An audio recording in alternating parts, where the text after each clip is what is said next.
my name is Madeline, and I'm so excited to be here because I get to talk about a journey that's really important to me, which is the journey to pageantry, but also through life. I was in a car accident when I was young and was paralyzed from the waist down, and that was hard in a lot of ways, obviously, for not being able to move and walk and do everything, but emotionally the toll was extremely hard. So I didn't believe in myself, and I didn't think that I was good enough. I didn't have confidence. I didn't feel like I deserved to follow my dreams. And so the journey to becoming the person I am now is something I'm very proud of. And going into pageantry is something I never, ever, ever thought I would do. And so through that, I've been able to not only encourage myself and become a better person, but also inspire other people. And I love talking about that in the journey and just loving yourself how you are. So I love that. Yeah. What an intro. I was like getting chills when you were talking. I was like, don't start crying. We haven't even gotten like a minute in. Chill, Alexis. Wow. Okay. You just said so much. Thank you. I actually had a judge last year who I was talking with, and I don't know about Indiana, but North Carolina, we only have 2 minutes. And I was like trying to be as powerful as I could. And she started crying, and I was like, I hope this is a good thing. Wow. Oh my gosh. Do you have like 2 rounds of 2 minutes or just 2 minutes No, flat? just 1 round, 2 minutes. And I'm like, I'm a talk. I like sharing stories. So I'm like, Wow. well, how do I get everything out in 2 minutes? What did you have? Well, we had 2 sets of 2.5 minutes. So we had 5 minutes total. But at the Miss USA competition, there's 2 sets of 3 minutes. So that's weird that you only had 2 minutes. Yeah.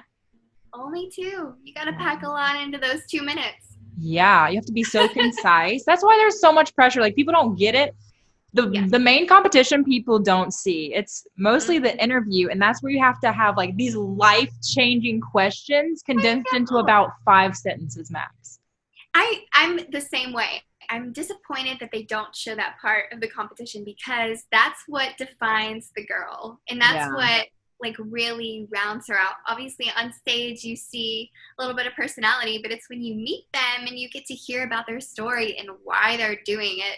And the first, what their why is, like that's what really gets you. So I feel like they should add a little bit of that in the pageant, like show a little clip of something they've said. Yeah, that's what the Miss America organization has done, but they've gone a little too far with it, in my personal opinion. I was looking at the last pageant. I was very surprised at some of the changes they've done. They've gone bold. They've gone an interesting route. I'm glad I'm in the USA system, but anyway. And you're gonna rock it in Miss USA. Yeah. I know you have questions for me, but I am so curious about you. Like you were literally on hold to go to Miss USA. Yeah. You've had to be like pageant ready for how many months now? I mean, kind of pageant ready, but I knew that I kept getting pushed off, so I wasn't like in pageant ready mode, like where I live and breathe everything to better myself to be the human being that I want to bring on stage. Because when you're in pageant mode, like when I was preparing for Miss Indiana USA, I was like sleep, eat, breathing everything to win the competition. All pageant, yes. Yes. So now I'm kind of like just chilling. I'm waiting for the go. They're saying maybe November, maybe not. So I'm like, okay, maybe November, but like, I don't know. I hope it's somewhere close. I would totally come see it. Yeah. And I'm in North Carolina, by the way, to everybody watching, Asheville, North Carolina. Hey, and so yes. Carol, okay, I want to get to you. Like enough about me. I'll have an episode. Maybe we can have an episode where you ask me questions. Which I have so many. I'd be like, I'd quizzing you. Let's do it. Totally. Okay, we're gonna do that. But for right now, it's not about me. It's about Madeline. Okay, so you said you had this kind of traumatic accident, and I think you were 8 years old. Is that right? So close. Okay. All right. So here's the story. I don't go into it too much, but it's definitely powerful in its own way. So I grew up with a single mom, and it was just the 2 of us. And one of the things that we loved to do together was sing. And we would go from church to church and sing these duets together and just work to uplift people's spirits. Well, we were practicing one night and it had been snowing. And I got in the car and I always sat behind the driver's seat. Mm-hmm. Always. And that night I was like, you know what? I'm going to mix it up and just sit in the middle. And I mean, it saved my life. That one decision saved my life because we were hit exactly on that side only several minutes later. And I was immediately knocked out, sent to the hospital. They thought I was dead and didn't think that I was going to make it.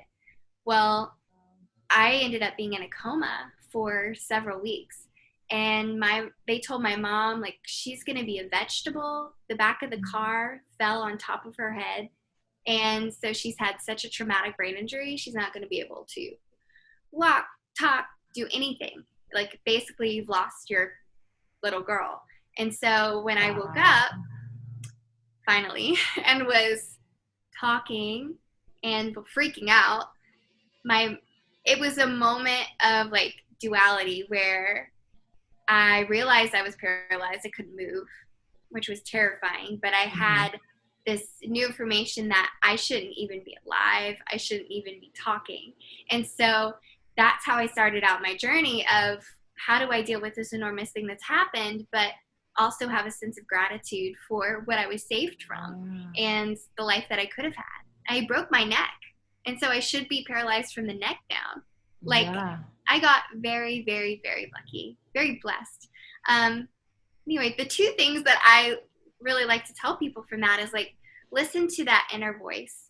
Sometimes, whatever you want to call it, if you want to call it God, if you want to call it the universe, intuition, whatever, sometimes you hear things in the quiet place of your heart, and you have to listen to them because that decision saved my life, and sometimes it can help you to make decisions that will save or better yours. I'm sure you've probably had some of those moments too in your journey. Oh yeah, I think everybody does. Where you just have to, like, listen to instinct and listen to your heart, and that's such a small situation where you just randomly happen to sit in the middle of your car, and if you hadn't, the outcome would have been completely different, and that's insane to just think about. And so, did your mom come out, and did she have any major damage? She was fine. She got beat up pretty. Well, she got beat up, and but she didn't break anything. No permanent injuries.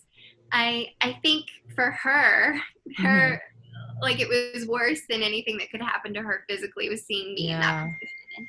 I was in a rehabilitation hospital for 3 months, and then finally went back home, but couldn't get into my house. I mean, my house had stairs everywhere.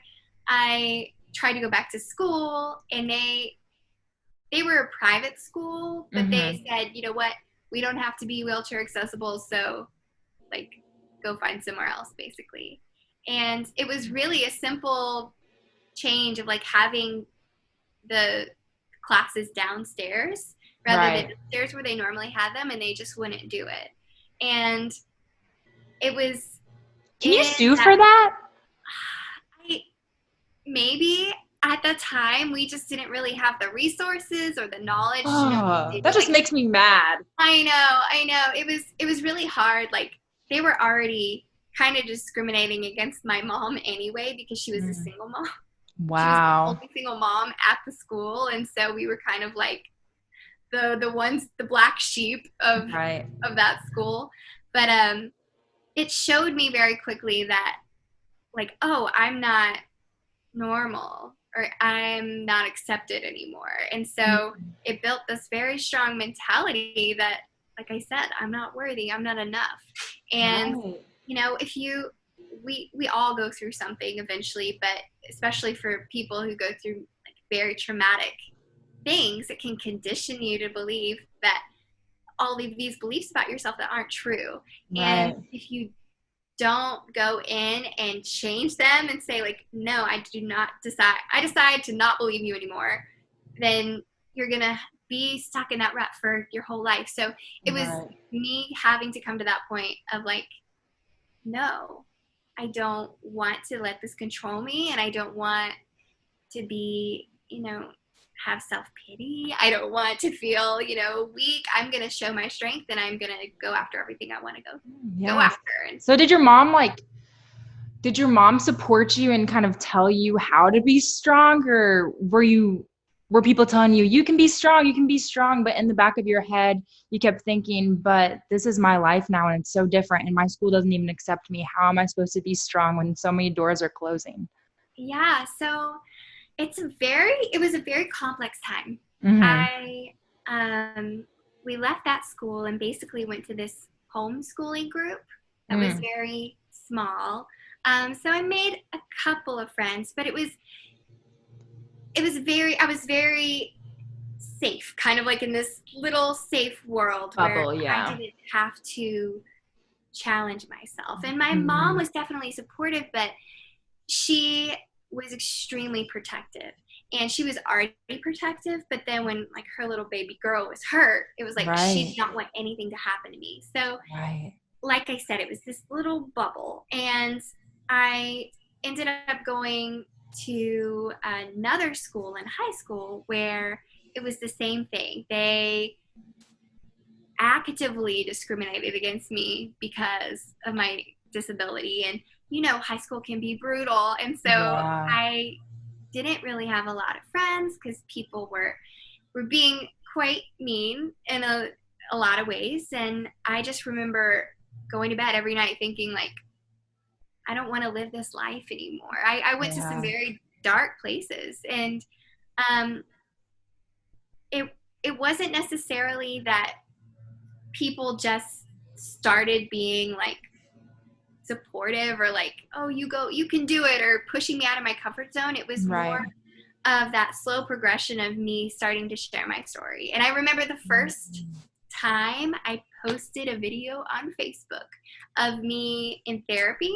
And I was Mm-hmm. like, nobody's going to be interested in this. Nobody's going to like think that it's anything, because I just thought nobody wanted to talk about it. And it Right. got like the most massive reception I'd ever had of people saying, wow, this is really inspiring. Like, you're working to stand in leg braces. And I like cried watching this. And I was like, what? People actually want to hear about it? And that was huge for me. That showed me, oh, people do care. And this has Right. just been this little world that I've been in that hasn't been that kind, but not everybody is like that. And Right. that was an amazing point for me, realizing people actually cared, you Yeah. know? I feel And like when you tell your story, you kind of gain power over your circumstance as well. exactly, because it doesn't have control over you. Right. It helps you to like release all that pain that you have bottled up from it.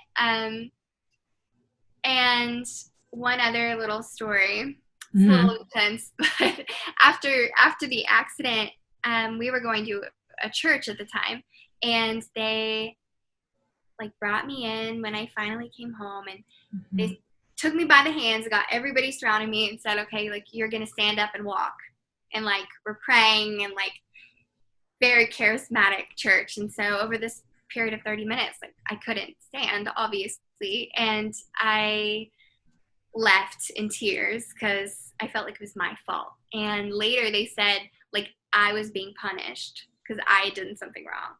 And it was like punishment from God. And that's why I wasn't able to stand. So like I was 10 Dude, years old. stuff like that Yeah. ruins God's word, because Hmm. he has a plan for everybody, and just because the circumstance might look bad doesn't mean that it's not going to come out bigger and better than what your story would have been without it. Because I mean, I don't know what would have happened if your accident didn't occur, but like you're trying to be the first woman to compete at Miss USA in a wheelchair. The first. Like without a first of anything, it never sets the barrier and never breaks a mold for other people to follow. So, Yeah. Exactly. It's hard. And I didn't know at the time that mhm, was just a certain sect of people that right. had very skewed beliefs. Right. And I just took that as truth Yep. until I realized it was very much a lie. And that's why I'm such a big proponent of like questioning the beliefs that you have Mm, about yourself, mm, always pushing the limits on what you think that you can do, because when right. you do that, you realize, oh, I've been stopping myself, or I have this very negative belief that I've been holding on to for dear life, and I just need to let it go. Yep. Oh my gosh, 100%. So what then, so you had this crazy experience with a church, not a Yeah. church that I would highlight. But Yes. it's just a few people that ruin it for everybody. It's like Mhm. so And annoying. What and I hearing think there stories like that. yeah, there are definitely a lot of churches in the South especially that have Mm, some of those like beliefs that if bad things happen, you're doing something wrong, like right. punishment. And honestly, like bad things happen because it's life, but they're also there to strengthen you and make like you the person that you're supposed to be. And you have to look at the thing. Yeah, I know. Like you have to look Yes. at things differently. You can't go into it and say, "Well, it's me." Like think, how can I become better from this? How can it make me Right. stronger? This is me going through the fire, but it's for a reason. Right. Oh, everything happens for a reason. If you're in a dark place now, there is going to be brightness that comes from it and like your purpose that comes from it. I had talked with another girl. She was actually one of my first people I talked with. She has alopecia and now she's in Sports Illustrated, I watched inspiring. that one. Yeah. Yes, that was so inspiring to me. And Yeah, and this is a similar story of something that happened to you that you couldn't help, that wasn't in your plan, and you're using it to the best of your ability. So how did you get from such a low place to wanting to compete in pageants? Like where did that come from? Did you want to before the accident or so I'm sure you've watched Miss Congeniality. yes. Well, I remember watching that when I was young, and I thought, oh, they're all so beautiful. Like, I wish that I could be like that when I grow up. I don't know if I could do it, but I would love to. Well, I watched it again after my accident, and I vividly remember thinking, oh, well, now that's something I would never be able to do. Mm, I'm automatically, because of this injury, disqualified basically from being able to do something like that. But kind of how the journey started was I was in college and I was very, very sick. Had ulcers because of anxiety. I just had mm, all of this stuff built up that I wasn't dealing with or working through. right. And I had to drop out of that semester of college.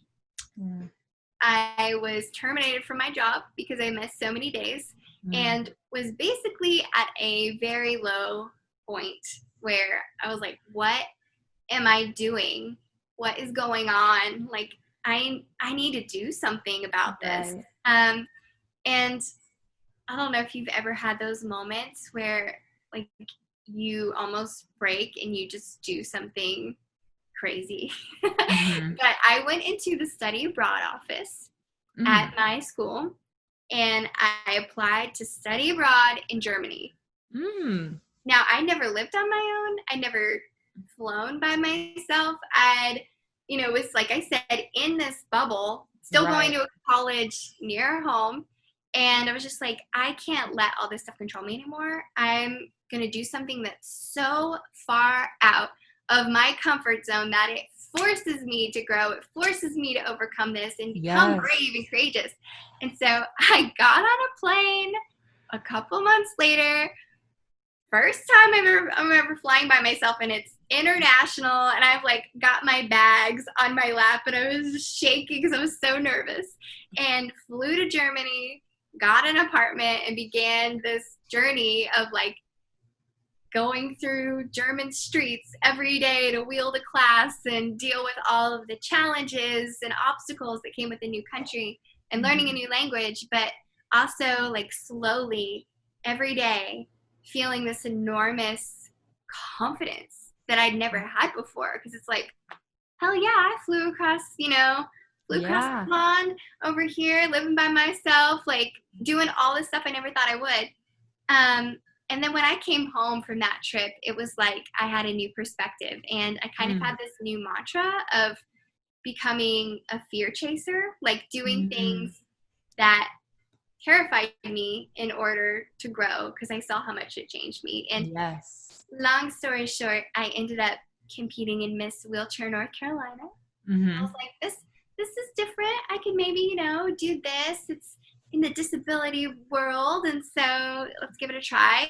Ended up winning. I was like, okay. And when I when I was speaking all across North Carolina and doing all these events, it was like, whoa, I love this. Like, I love being able to inspire people and be a role model for people. And so went on to Miss Wheelchair USA, won that to my utter surprise.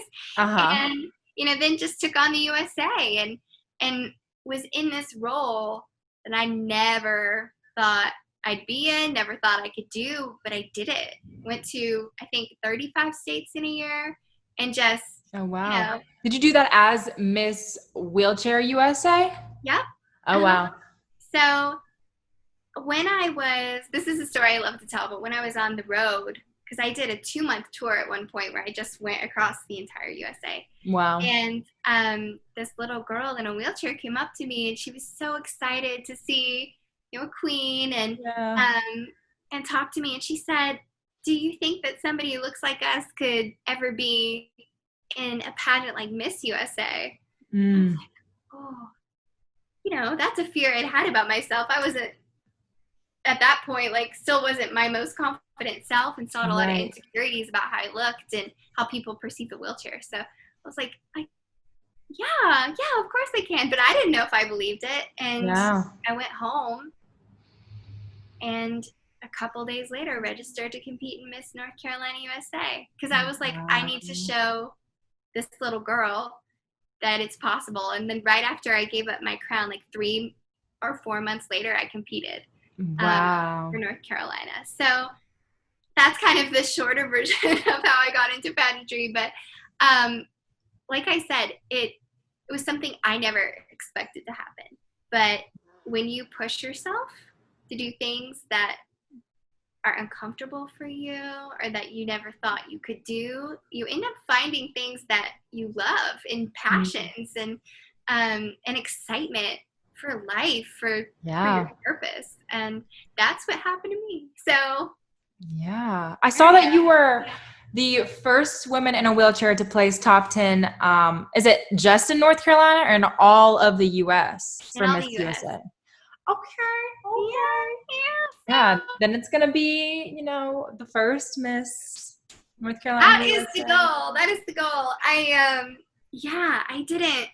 I didn't know how it would translate at all, of going into a non-disability pageant and being that girl in the chair and looking at all the other girls, which you don't get control of your mindset. You're looking at everybody else and comparing yourself. And when they're all seeming 4 feet taller than me, right? With their heels, I'm like, but I just kind of had to take it under control and be like, I've prepared so hard for this.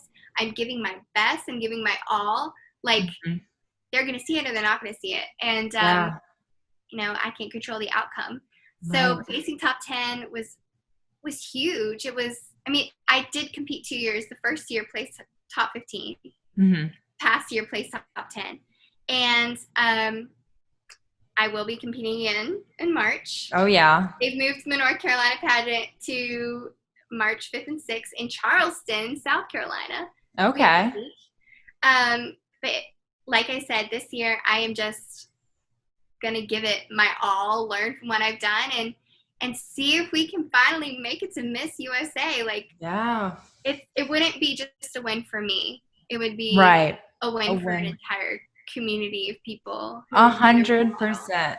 Yes. And I love that you said that, because the reason why I competed is I didn't feel like I didn't really know I was going to compete until I felt like I was led here to compete. And I really did some digging of why I was led here. And okay, I ended up winning. Like, why did I end up winning? And I really think that I like you am not competing for just myself. Like, I'm competing for those people who think you have to be a pageant patty to be in pageants, or those people that don't feel like they can be themselves. Like, I like to wear like streetwear sometimes, and then I like to put on heels and a dress. Like, I don't have this one side to me, and I Yeah. want to show people that you don't have to have that one side to you. Like, pageantry is about giving back to your community and being you. And when you try to fit this mold of what a quote Yes. unquote pageant girl is, that's when you're not going to win. That's when you're not going to do well, because you're not Mhm. you. Preach it, girl. Yes. Yes. Our world is changing so Right. rapidly, as we've seen from the current circumstances, but also, Mhm. some of the major campaigns that are going on right now for Dude. equality Oh my and for gosh. changing mindsets. Like, we have to take that into our mindset of like, we have to be progressive and, Right. be the face of somebody who's inspiring people to, love each other Mhm. regardless of what they look like, regardless of, their gender, race, disability, religion, whatever. Right. And, the whole goal is to help the next generation, help the current generation be better, have somebody to look up to. Right. It's not about, how good your tan is, Right. or, or, or Right. How good your how tan is. many That's abs you funny. can see. Yeah. I mean, the goal is showing fitness with that, but it's about taking care of yourself, not being like a sex object. Facts. Mhm. That's so true, because people are still caught up in the pageant old ways where you have to have like this complete hourglass figure and, Yeah. do a lot of these toxic trends to get down to that size. And like, that's just not me. I'm not going to promote eating disorders and body, like, Mm. morphing my body in unhealthy ways to people if I'm supposed to show up as my most confident and best self. Because if I'm not healthy, my body, my mind, there's no way my mind can be healthy as well. Yes. And competing in pageantry was like this battle for me, specifically Mm, for the swimsuit competition. I was yeah. terrified, terrified. Hmm. Girl, like, I'd never been in a bikini in public before. And then that was your first time. That was my first time on That is, stage. that's a way to do it.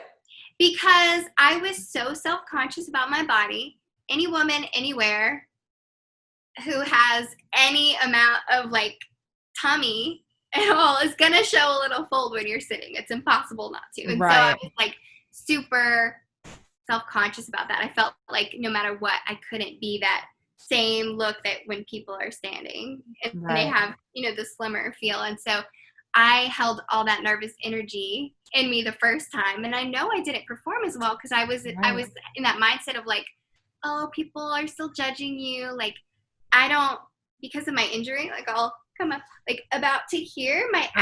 abs aren't working. So Right. like I can definitely be fit, but it's harder to get the tone because Right. I just don't have them as much. Yeah. Um, but the second time around, I was like, you know what? I'm gonna be as healthy as I can be, and just be my best self and love it and rock it out there. And you know, that's what helped me to get farther in the competition. I made it through swimsuit because that that showed on stage that I was Yeah. just like, this is my body. I'm gonna rock it, like, no matter what. 100%. Mhm. Yes.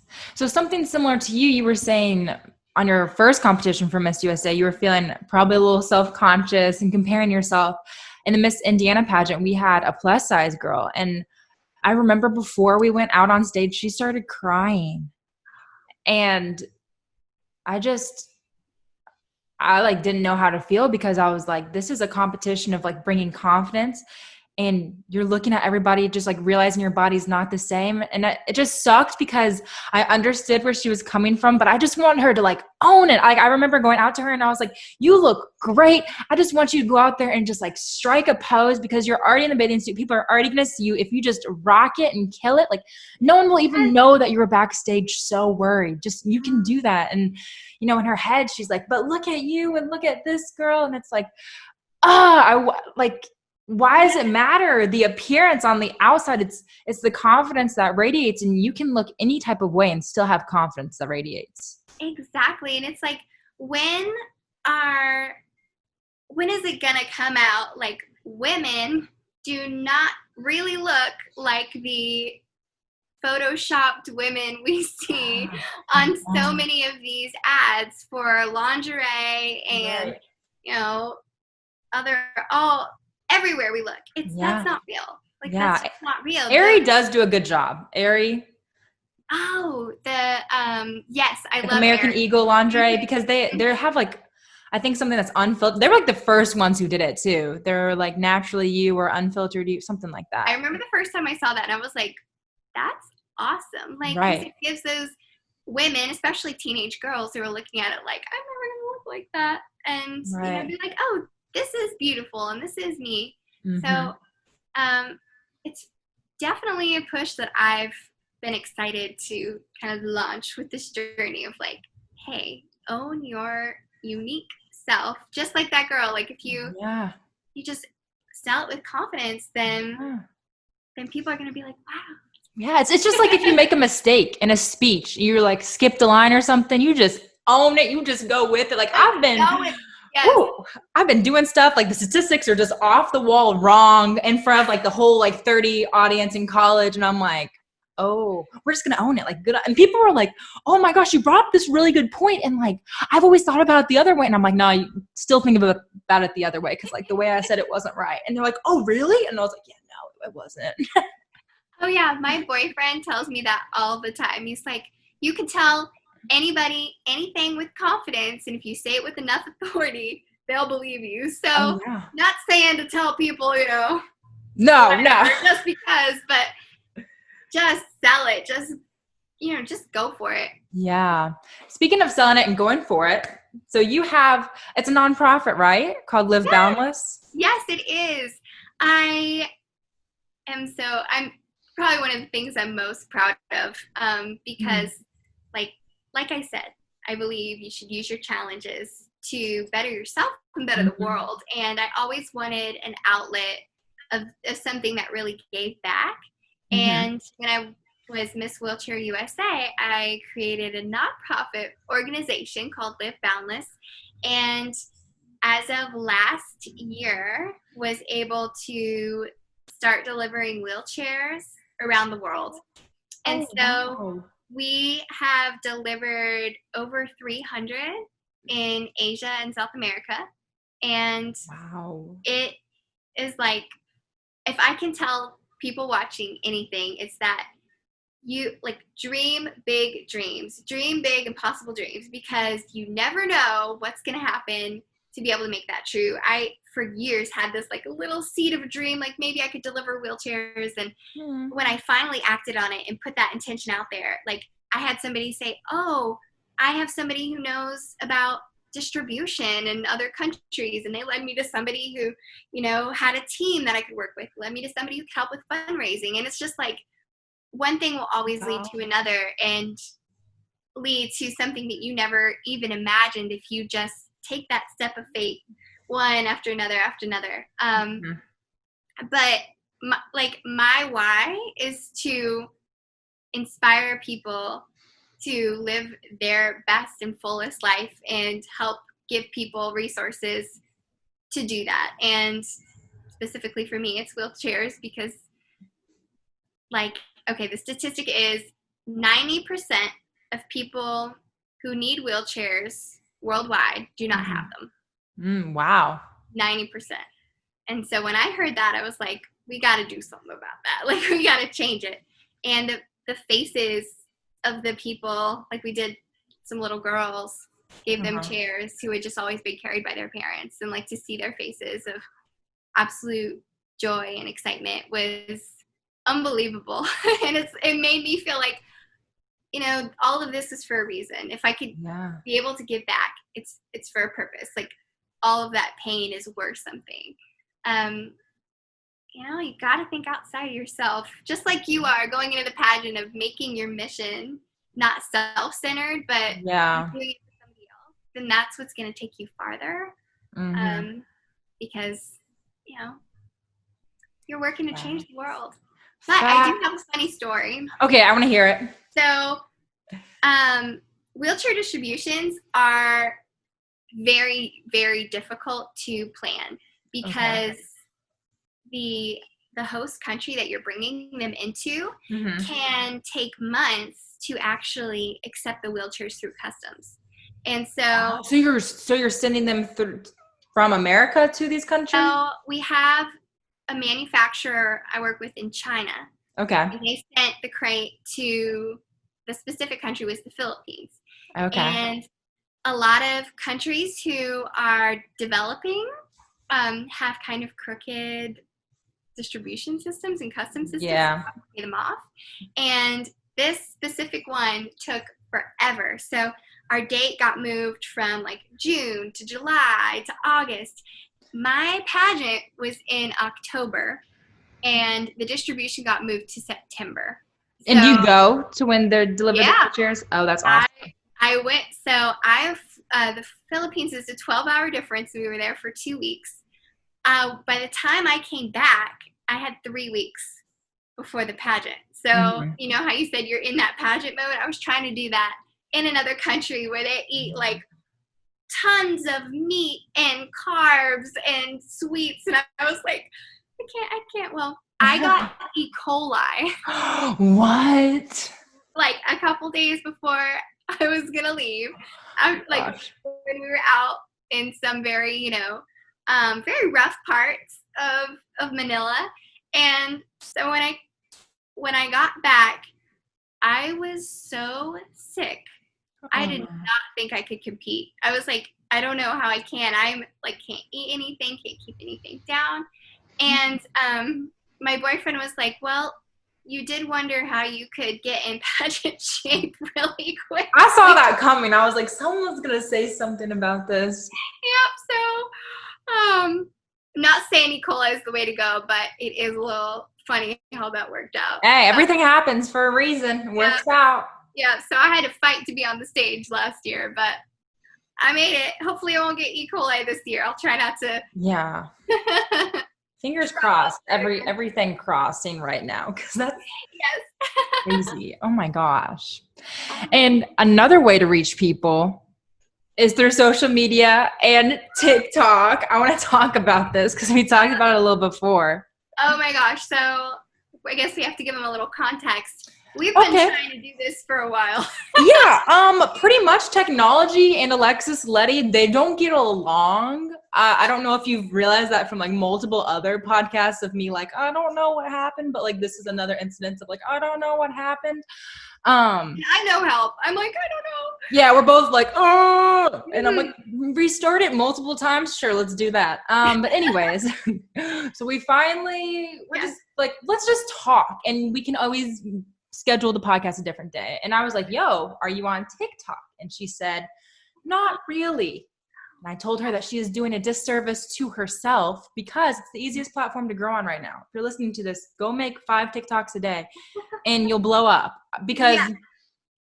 So what happened was, it was a couple days later and I was like, oh, you know what?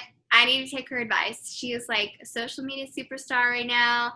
I'm just gonna post a few videos. So, posted a video, and the second video, they were getting some really good traction. I was excited. Posted a third video. In one day, 2 million views and 20,000 followers, and I was like, what just happened? Thank you, Alexis. Thank you. Well, people want to hear your story. Like, when I see someone that is different than me, and especially in your position in a wheelchair, I think, how do they do that? How are they able to do this? your boyfriend picking you up and putting you on a roller coaster. I was Yeah, like, that oh, was the so one that went that's, viral. Mm-hmm. yeah, I'm like, that. So that's how they do it. You just don't realize how much struggle you have to go to on every day-to-day life, but you're so used to it. And to Yeah. everyone else, it's just so inspiring. I guess it's funny to me because I think all that stuff is like, oh, it's just my normal life. Like, it's boring, right? And then I'll post something like that, and people are like, what? This is crazy. I had no idea. And I'm like, this is interesting. It was just a little video of my boyfriend. We love going on adventures, and we went to Universal, and he just picked me up and always carries me on the roller coasters. He is enormously amazing, and he carries me in the car every time. I can transfer no problem, but he always like loves carrying me. So it's just a little example of him showing those moments of love, and Yeah. people saw that and loved it. So I love that. And you said you guys are adventurous, and isn't that also part of your Live Boundless nonprofit kind of movement, like showing people that you can do stuff that they don't realize that you can do? exactly. So that was how it really started out, was showing people like your disability does not have to stop you from going out and doing adventures. And when I was on the Miss US Wheelchair USA cross country tour, I committed to doing something that was like one of my fear chasers in almost every state. So I went skydiving, of course, in California. I went cave exploring. I went paragliding. Oh, Was wow. one of the first girls, paraplegics, to base jump in the US, which is jumping off of a bridge. Terrifying, but amazing. Like all these crazy things. Went skiing, adaptive surfing, and so I like videoed my journey and shared it with everybody, and it was this amazing response of people like, wow, this is really changing my perspective. And I think that's when I realized that your voice can be so powerful when you just put good intentions out there, put good messages, and you never know who it can touch. Like, I had somebody write me on Instagram saying they were thinking of committing suicide. Wow. And they started watching a lot of my posts about living life in a wheelchair, and they said like it gave them hope about what they could do. And I think that's the most, like, the biggest moment for me of saying, wow, this is what I'm meant to do. Yeah. That's awesome. See, that you need to post all those videos, the cliff jumping or the bridge jumping, the skydiving, all of that on TikTok. And then by the end of the month, you'll have, like 200,000 followers. Oh, the challenge is set. I don't know if I can go that fast, but we'll see. Follow up with how quickly. But yes, you were completely right. If you're not on TikTok, like, holy crap, you can grow fast. Yeah, I love it. I I like it more than Instagram right now, because Instagram, it's really hard to grow on, in my opinion. Mm-hmm. Yeah. And it's a lot of work, honestly. Just like really always posting on your stories and keeping up with people and commenting back. It's like you have to, work on all your relations with people, and you have some creepy people on there, and you're like, I don't really want to work on this relation, but they always engage. Yeah. It's really, that's probably one of the hardest things for me, is keeping up with that side of things, because I always am focusing on other things, and then Right. Social media, keeping up with that. What are your top tips with Instagram and TikTok that you've found? Oh, something that's really surprising on Instagram is hashtags actually work. Yeah, I noticed that too. How many do you use generally? I don't know how many I use, but I put them in the comment section, because I think if you put them in the what's captions, sometimes I don't know, sometimes I think it looks tacky. So someone's like, well, it still looks tacky in the comments, but I was like, whatever, just let me think it doesn't. Okay. So I put them in the comments, and you still get statistics on them, like on how they performed. So Oh, wow. That's so cool. That's what I would say about Instagram. And TikTok, girl, you're just like churning them out. I'm so impressed how many you can make. Well, some of them are stupid too, but they perform the best. And I kind of did an analysis last night of my feed, and I was like, okay, wow, a lot of these ones that I put zero effort in are the ones that go viral. Yeah. I listened to somebody say that exact thing on like a social media podcast, and they said, yeah, it's the ones that you put hours into making that don't really do well, and then you just do some stupid 30-second video, and it's Right. like, boom, viral. Yep. So it's a lot different than Instagram. Yeah. But also you need to follow the trend. So if there's a trend and you can do that and make it better than some of the other people doing the trend, that blows up. Like I did the pose challenges, like Yeah. pose. Yeah. I did That one with was really volleyball and that blew up. And I did one with my model friends and that one blew up too.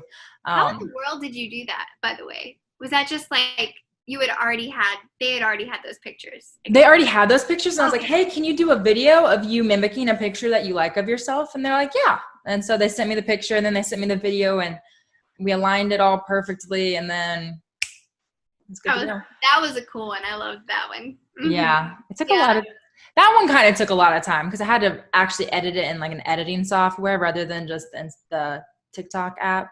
But. One of the things that I loved that you said when we were talking is about using social media to uplift girls in pageantry, through pageantry, especially with your platform of working to change the face of it and really be a positive role model. And I think you've done that really well. Thank you.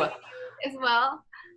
I feel like I'm so hard on myself. I told you literally when we first logged on, I was just having one of those days because I look at other people's stuff and I think about what I'm doing and I think about what I could be doing. And I never feel like I'm enough. And I know people are like, oh my gosh, but you're like a model and Miss Indiana and like all this stuff. But you can feel that way no matter who you are and no matter what you do. I'm sure there are superstars out there that are in movies with Grammys and millions of followers on Instagram that still feel like they're not doing enough. And it's such a common thing. Like when you literally just told me, you're like, you're doing so much though. From my eyes, you're doing amazing. Like that made me feel good because I'm like, okay, you're right. I'm in my head again, but yes. And I want to portray pageantry in a different way. So I always try to make videos that maybe people don't see pageant girls doing. One of them was like, on TikTok, there's this bruh girl trend. Yeah. And I haven't seen that one yet. Yeah, so it's either like this emoji with like big eyes. It's kind of like a girly girl versus a bruh girl. And then, yeah, I put on my crown and I did the bruh girl thing. And I had like all my fingers up or down. And I was like, you don't have to, you don't have to be what people think of you. So I'm still trying to break the mold and still trying to push that.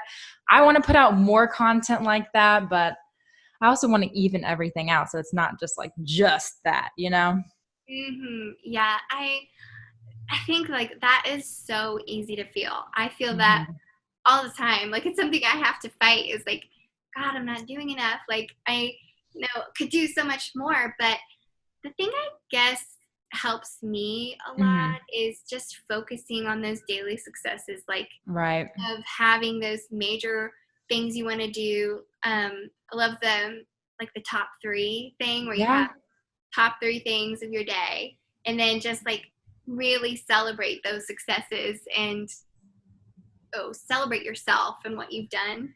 So that's been helping me lately. But I think it's been hard for everybody with COVID too. I agree. It's definitely messed with my mental a little bit. Oh, for sure. Like I'm not even ashamed to say today I talked to somebody who I'm going to work with like as a therapist / coach. Just because through this time, sitting to myself, I've realized, I have a lot of things I haven't worked through. And I have a lot of mental things that I get caught up on. And, if I can get somebody's help to work through those, then let's do it. I think don't be afraid to ask people for help.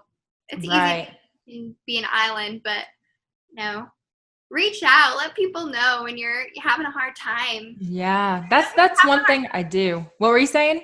You never know who else is like going through exactly what you are going through.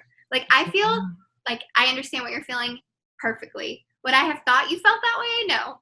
Right. You never know. When I'm usually feeling down, that's when I text my friends and I tell them I love them because whenever I tell them I love them, it's your friend. So they automatically are like, I love you too. And even that just small conversation with someone or dialogue just makes me feel better because it's something like, okay, I am loved. I'm still doing great. You know, it's gonna be okay. I mean, I'll reach out to like 5 people and just say, I love you. I love you. And sometimes they respond with just the nicest things. And I just want to crumble and be, oh.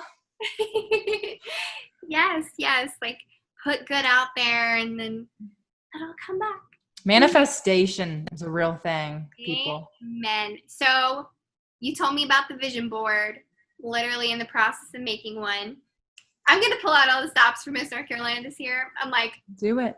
I'm going to do it. So no shame. I saw somebody else doing it and I thought that girl was a little bit full of herself and crazy and she won. And so I was like, you know what? I'm going to do that because I believe I'll win. And if it makes other people feel uncomfortable, that's their problem. They could make vision boards and put it up in front of them too. But did you bring yours to the competition? Yeah. Well, I didn't bring a vision board, but I put quotes up. So I had one that's like, your experiences make you different and unique. And one of them was, you're powerful beyond your wildest dreams. Another one said something like, you're here for a purpose. And something else was like, you're not here for you. You're here for the people that you'll impact. So it's just like we talked about. Yeah. I always looked at it and I was like, yes, I can do this. That's so awesome. So now I know what I'm going to do this year. Post it up there. So I have a quick question. What do you do for work? Oh, so I am a speaker and I also work with brands to show disability friendly forward campaigns. So for example, one of the recent campaigns I did was with an adaptive car company. I've seen that. You've probably seen some of the videos on TikTok, but where they make it completely adaptive for people with wheelchairs so that they can be independent. And then that gives me like that place to use that love for inspiring people through really awesome marketing campaigns. Just did one with David's Bridal as well, to show their like adaptive, unique style that you can still have. Right. Ooh, I love that. That's so cool. And then, I speak to a lot of different people, but my favorite are the ones who are like newly injured or really struggling, and they're in that place that I was so many years ago as a little girl, and getting to say like, you are going to be just fine, better than fine. You can be amazing. Like, this is really hard right now. You're in a dark place, but it won't last. It won't always be that. So what are your goals for the future? What do you want to do? Big goals, small goals, any goals? Big goals. Let me pull out my list. I was like, okay. I have them all right now. So crazy goal. I could see myself winning Miss North Carolina. I could see myself making a huge difference in history, and even going USA. That's on my vision board, being Miss USA, because I don't believe in limiting your dreams. But the why behind that is to be in a place where I can be a role model to show people that every kind of beauty is beautiful. Right. But I am also working on a book right now. So main goal, to have a New York Times bestseller and go on an international speaking and book tour. So that's like the 5-year goal right now. Is it about your accident and what you're doing right now, or is it totally it's more of a like motivational book of really how to turn your life around when you're going through very dark, traumatic times and come out at the end being a more confident person. I love that. So are you writing it yourself, or do you have someone that you're kind of telling your story to and helping you write it? I am writing it myself. I did think about a ghostwriter, but I feel like this one needs to come from me. So I've never written a book before, so this is a very challenging experience. Along with that, I'm actually working on giving a TEDx talk as well. Oh, yeah. At the end of the year, if it doesn't get moved. So I'm very excited about that because it's been a dream of mine. So Yeah, that would be awesome. I want to do a TEDx talk too. you would do great at one. Thank you. I did one here in Indianapolis. It wasn't TEDx, but it was like a Sparks talk. Yeah? And when I say I wrote the speech the day of, girl, it was good, but I put something, there was like you had to have what's it called? A visual. Yeah. So they gave me a clicker, but I also had the computer in front of me. So I was like clicking the clicker to go to the next slide, but on the computer I was looking at, it wasn't going to the next slide. So I was like, yeah. So, yeah, if I do ever get a TEDx, if you're listening to this, I'd love to come speak. I will actually make the speech definitely more in advance than that morning. And it'll be great. Girl, I would be lying if I said that I hadn't prepared a speech like the night/morning before. So yeah, it happened.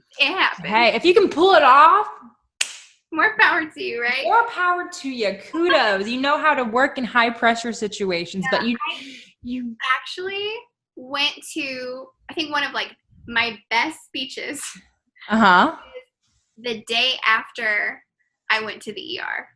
Like, oh, wow. I was in the ER with had gotten an injury and was up almost all night, and that next morning gave a speech and was like, I don't know, I had some sort of will to survive. Like, I was gonna do it no matter what, and it came out quite impassioned. So, you never know. Sometimes, like you said, those hard deadlines really help. Yeah, they do. But you definitely should plan in advance. You should definitely plan in advance if you can. Yes, I am not an advocate of doing it the last minute. Those are so stressful. So stressful. Yeah. You're aging yourself if you do that, which is what I did. Prep in advance. Don't listen to us. You learn from us. Yes. What this is all about. Okay, I always like to finish my podcasts with my guest's favorite quote. So what is your favorite quote? Oh, I love this. Okay, so one of my all-time favorite quotes is by Eleanor Roosevelt. And she said, do the thing you think you cannot do. And what is the rest of the quote? I'm blanking. That's okay. You can look it up. I can always edit it out or keep it. This is some realness right now. It is some realness right now because I can do this where I'll feel under pressure and things I know my heart will just leave. But if you haven't looked up about Eleanor Roosevelt, she's an amazing, amazing woman. Yeah. Talk about a girl who just woman. So she was married to I'm blanking. Teddy Roosevelt? Yeah. Was she? It was Teddy. Theodore. Yeah, Theodore. They call him Teddy. Oh, yes, you're right. I was like, wait a second. I was like, were my history books wrong? They could have been. Yeah. Okay. You ready for this? I am prepared. Okay. You gain strength, courage, and confidence by every experience in which you really stop to look fear in the face. You were able to say to yourself, I have lived through this horror. I can take the next thing that comes along. You must do the thing that you think you cannot do. So that is my life motto and has become the thing that drives me, the thing that has changed me and made me who I am. And if I can leave everybody with anything, I highly encourage you to take 5-10 minutes after this and think about something that intimidates you or scares you, but that would help to make you grow, and do it. Plan to do it. So I love that. That was powerful. And that's so true. It's kind of like get comfortable being uncomfortable. Oh, yes. Yes. Live in the uncomfortable, because then when the time comes for you to truly be courageous, you have lived through it so many times of the fear that you're able to perform. Oh, yeah, baby.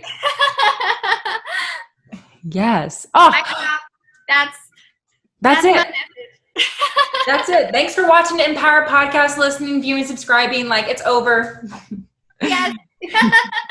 No, but really, it's pretty much over. Thanks for being a guest.